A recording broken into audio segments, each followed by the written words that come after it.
Hi GOR, this is Unit 1, Lesson 2, and we're going to go over some basic geometry vocabulary that you should know. Some of this will be familiar from middle school, others of it might be new. It's not that you'll ever have to define these words, but you'll need to know them in the context of doing a problem. So I do have all of these words on Quizlet.com if you go to jholdengeo, and there'll be flashcards. You could play games with them if you wanted to try and learn them if you find that you're struggling with these words. So the first group of words all have to do with angles. So the first one is an acute angle, and we're going to talk more about angles tomorrow. But an acute angle is an angle that's less than 90 degrees. So it's a small angle. It's cute, tiny, small, less than 90 degrees. A right angle, the next one, is an angle that is exactly 90 degrees. And what you'll do when you're looking at these right angles, this symbol right here, that would show you that that's 90 degrees. So that would be a right angle. Notice this L shape that I have going on. So this L shape is a 90-degree angle. I have to have that symbol though. So when you're looking at acute angles, which were less than 90, it's smaller than that L shape. Okay, if you ever have to pause the video at any time to copy anything down, then you certainly can. An obtuse angle is an angle that's more than 90 degrees but less than 180 degrees. Okay, so an obtuse angle, an angle that's more than 90 but less than 180. And you can see that it's obviously bigger than that L shape if you're looking at this obtuse angle right there. A straight angle is an angle that's exactly 180 degrees. So think of a line, a straight line, but that's an angle that is exactly 180 degrees. So those are my 4 basic types of angles. We're going to talk about them some more tomorrow. An angle bisector is a ray that divides an angle into 2 congruent angles. So it's a ray that divides an angle into 2 congruent angles. So I have this angle right here, and we're going to talk about naming angles tomorrow, angle ABC, and I'm cutting it in half. So this ray right here, BD, cuts it in half. Angle 1 is congruent to angle 2. So an angle bisector is a ray that divides an angle into 2 congruent angles. I'm bisecting. Think of that word bisecting. Bi means 2. I'm dividing it into 2 sections. And then congruent angles are angles that have the same measure.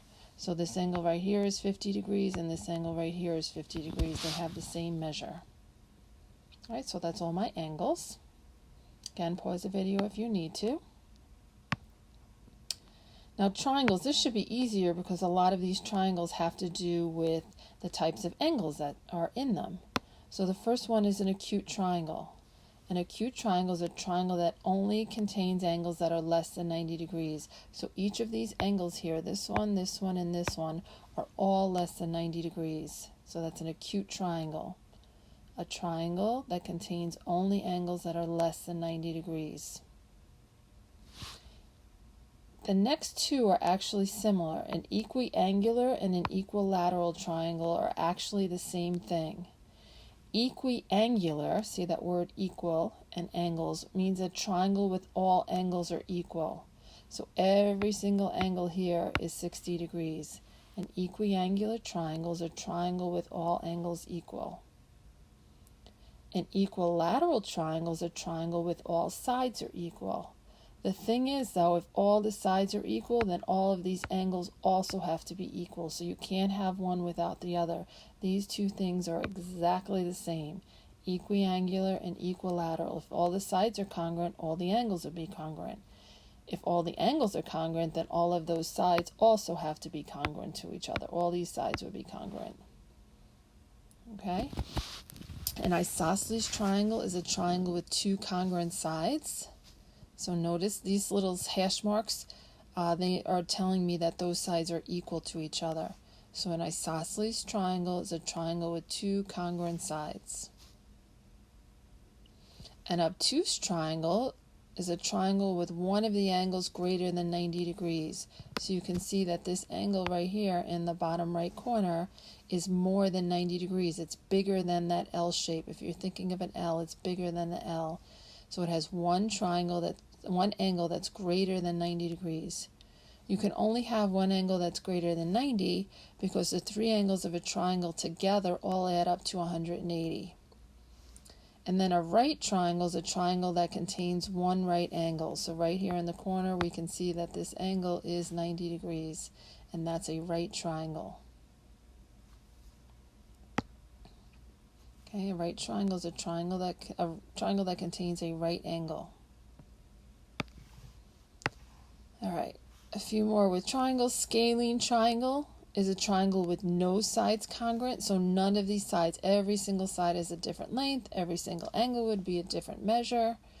We don't talk about them too much just because there's not really anything exciting or fun or problems that we make up, but if you see that word in the context of a problem, you know what it means. Scalene triangle, a triangle with no sides congruent. We're going to spend a whole chapter talking about congruent triangles. Congruent triangles are triangles that have the same size and the same shape. So these two triangles are exactly the same. You could put one on top of the other and everything matches up, the sides and the angles. The hash marks are showing you which side is congruent to which side. Like this side right here is congruent to this side, and then this side is congruent to this side. See the two slash marks, and then this side is congruent to this side.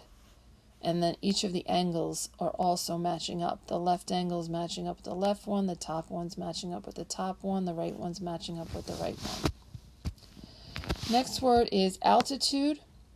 So the altitude of a triangle is really the height of the triangle. It's a segment drawn from the vertex perpendicular to the opposite side. So this is my altitude right here. It's actually outside the triangle, and that's because it's an obtuse triangle. But it's a segment drawn from the vertex perpendicular to the opposite side. Okay, so it's outside that triangle and it's perpendicular though, so there's my symbol right there for perpendicular. A segment drawn from the vertex perpendicular to the opposite side. Think of it as the height of the triangle.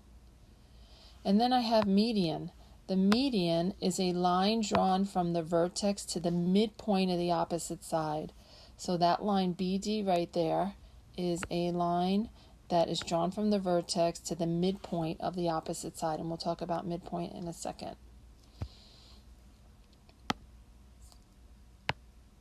All right, angle pairs, so pair meaning two. So I have two angles that are going on. Adjacent angles are angles that have a common side and a common vertex. So angle 1 and angle 2 are adjacent angles. See how they're touching each other.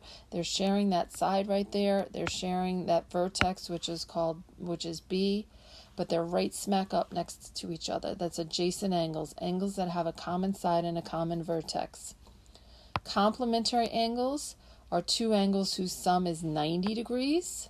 So together these angles add up to 90 degrees. They could be separate or they could be touching, and we're going to spend a whole day talking about these different angles. Linear pair.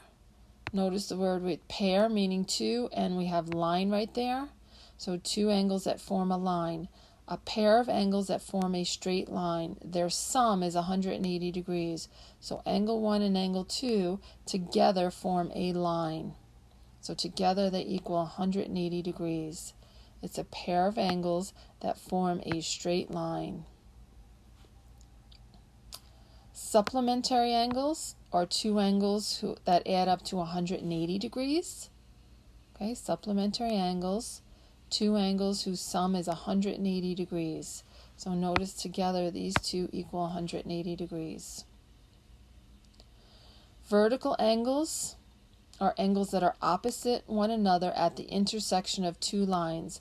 Vertical angles are congruent to each other. Like angle 1 and angle 3 are vertical angles. They're opposite each other. So these angles are vertical angles. They're opposite each other after you have two intersecting lines. Angles opposite one another at the intersection of two lines. So angle 1 and angle 3 are congruent to each other, and angle 2 and angle 4 are opposite each other. Those would be vertical angles also. Okay, so those are vertical angles. Angles opposite one another at the intersection of two lines. Vertical angles are congruent to each other. Angle 1 and angle 3 are vertical angles, and angle 2 and angle 4 are vertical angles. Again, if you have to pause this, please do so, and then you can just restart it. And then we're going to finally talk about lines and segments. So a line we talked about yesterday, represented by a straight path. A line just is consisted of points. An infinite amount of points make up a line. So represented by a straight path, points that extend in two opposite directions without end, and it has no thickness. So I have line AB right there. Line AB. So there's my line. So AB, notice it goes forever in both directions. And I can write it out as line AB, or I write AB with the little baby line above it. That's line AB. A line segment is part of a line. So it's part of a line that consists of two endpoints and all the points between them. So it doesn't go on forever and ever. It doesn't have an arrow. You start at A, go towards B. That's a line segment. It has a beginning, it has an end. Part of a line that consists of two endpoints and all the points between them. A ray has one endpoint, but then it continues without end in one direction. So this would be ray AB. Ray AB. So I write the A, the B, and the ray symbol goes above it. Okay, notice the order of the letters is important when I'm talking about a ray. Up here with a line, I could have called that line AB or line BA because it's going in both directions forever and ever, so it doesn't matter. Line segment AB, I could have called it line segment AB or line segment BA. But the ray is important, which letter comes first. So ray AB, A is the end point and B is the part that goes forever and ever. This would not be the same thing. Okay, so it's important when you're naming a ray which letter comes first. The endpoint is the letter that I write first. Congruent segments are segments that have the exact same length. So my symbol for congruent is that equal sign with the little squiggly above it. All right, so congruent segments are segments that have the same length. AB, line segment AB is congruent to line segment CD. AB is equal to CD. So when I have AB equal to CD, I'm talking about their lengths. Their lengths are the same lengths. But the segments themselves are congruent because they're different. They have the same length, but they're two separate different segments. So the segments are congruent, but their lengths are equal. Midpoint is a point that divides a segment into two congruent segments. So a midpoint is a point in the middle. It divides a segment into two congruent segments.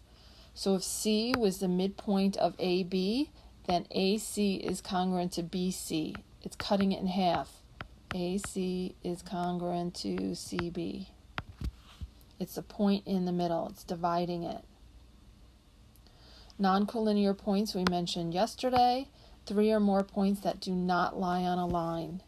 3 or more points that do not lie on a line. Opposite rays are two rays that have the same endpoint and go in opposite directions, forming a line.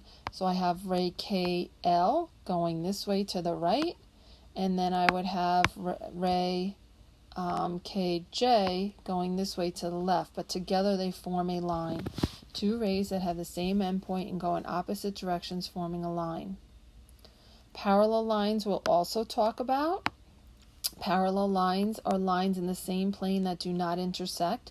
So line AB is parallel to line CD, and that would be written like this. AB is parallel to CD. So that's my symbol, those two little up and down lines right in between. AB is parallel to CD. Lines in the same plane that do not intersect. Perpendicular lines are lines that intersect to form right angles. Okay, so line AB is perpendicular to line CD. Line AB is perpendicular to line CD. And the way I would write that is I would say AB is perpendicular to CD. So the symbol for perpendicular is this upside down T right here. AB is perpendicular to CD. They form right angles. So this angle right here is 90, which makes this one 90, which makes this one 90, which makes this one 90. Remember, these are vertical angles. They're opposite each other. Those are congruent. These are vertical angles. They're opposite each other. They're congruent. And this is a line right here. So notice together the 90 and the 90 equals 180. A perpendicular bisector is really similar. So a perpendicular bisector is a line that intersects a segment at right angles, so it's perpendicular, and it divides it into two equal parts. So this line right here is perpendicular, it's intersecting AB at a right angle, and it's also cutting it in half. Notice this side is 5 inches, that side's 5 inches. So it's doing two things. It's bisecting, it's dividing it in half, and it's also perpendicular, which means it's forming the right angles. So a line that intersects a segment at right angles, and it divides it into two equal parts. And then a segment bisector is a segment, ray, or line that intersects a segment at its midpoint. So this line right here is intersecting at a midpoint. Okay, so really the difference between a midpoint is a point that divides a segment in half. So this would be a midpoint. It's dividing this in half. And a bisector is a line that intersects at a midpoint. They're doing the exact same thing though. Okay, so the bisector is the actual line that intersects at the midpoint, but it still cuts it in half. A midpoint is the point in the middle. All right, and again, all this vocab, you can go to Quizlet.com, J. Holden Geo, and you can play games. You could do flashcards with it, and you're not going to have to define it, but you need to know it, be familiar with all these words, because they'll be in problems, and you'll see that as we go through the chapter. Okay, and that's it for lesson 2.